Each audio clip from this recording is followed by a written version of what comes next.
বাংলাদেশকে পাকিস্তানের বিরুদ্ধে, পাকিস্তানি শোষণের বিরুদ্ধে ঐক্যবদ্ধ করেছিল শেখ মুজিব। সেই শেখ মুজিব স্বাধীনতার পরে বাংলাদেশকে শৃঙ্খলিত করলো, বাংলাদেশের গণতন্ত্র হরণ করলো।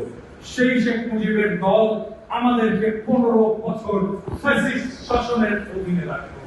মীর জাফরের সাথে কোথাও মিল খুঁজে পান? যে মীর জাফর বীরত্বের সাথে লড়াই করে বর্গি ফেলালো, সেই মীর জাফর আমাদের স্বাধীনতাকে ব্রিটিশদের হাতে তুলে দিল। যে শেখ মুজিব আমাদেরকে স্বাধীনতার স্বপ্ন দেখালো, যে শেখ মুজিব আমাদেরকে একটি স্বাধীন ভূখণ্ডের জন্য লড়াই করতে উদ্বুদ্ধ করলো, সেই শেখ মুজিব বাংলাদেশে ভারতীয় আগ্রাসন আধিপত্যবাদের দাসত্ব সৃষ্টি।